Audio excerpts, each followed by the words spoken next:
ഗതാഗത മന്ത്രി കെ.ബി. ഗണേഷ് കുമാറും ഡ്രൈവിംഗ് സ്കൂൾ സംഘടനകളുമായുള്ള ചർച്ച വിജയം. 15 വർഷം പഴക്കമുള്ള വാഹനങ്ങൾ മാറ്റണമെന്നത് 18 വർഷമാക്കി ഉയർത്തിയെന്ന് മന്ത്രി കെ.ബി. ഗണേഷ് കുമാർ പറഞ്ഞു. ഡ്രൈവിംഗ് പരിശീലനത്തിനുള്ള ചാർജ് ഏകീകരിക്കും.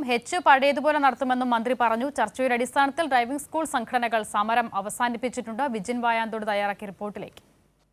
14 ദിവസമായി ഡ്രൈവിംഗ് സ്കൂൾ ഉടമകൾ നടത്തിവന്ന സമരമാണ് മന്ത്രി ഗണേഷ് കുമാറുമായി നടത്തിയ ചർച്ചയെ തുടർന്ന് പിൻവലിച്ചത്. സമരക്കാരുടെ ആവശ്യങ്ങളിൽ പൂർണ്ണമായും അംഗീകരിച്ചില്ലെങ്കിലും ഭാഗികമായി അവർ ആവശ്യപ്പെട്ട പ്രധാന കാര്യങ്ങൾ ഒക്കെ അംഗീകരിച്ചതോടെയാണ് സമരത്തിൽ നിന്ന് പിന്മാറാൻ സമരക്കാർ തയ്യാറായത്.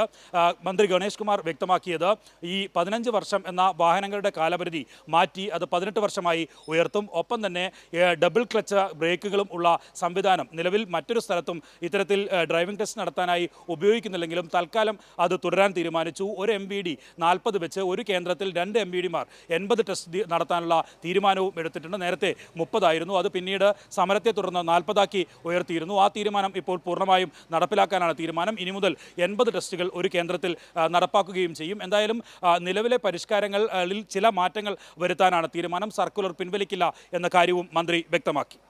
മെയിനായിട്ടുള്ളത് 40 ലൈസൻസ് ഒരു ഓഫീസിലെന്നാണ് പറഞ്ഞിരുന്നത്. ഇപ്പം നമ്മൾ ഒരു motor vehicle inspector 40 licence test നടത്തും.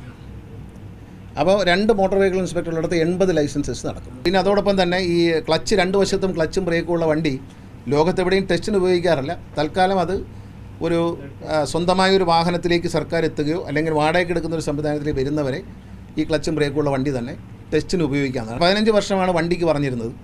അപ്പോൾ കുറച്ചുകൂടെ പുരാതനമായ വണ്ടി ഓടിക്കണമെന്നുള്ളവരെ ആവശ്യം പരിഗണിച്ചുകൊണ്ട് അത് 18 വർഷമായി വർദ്ധിച്ചു.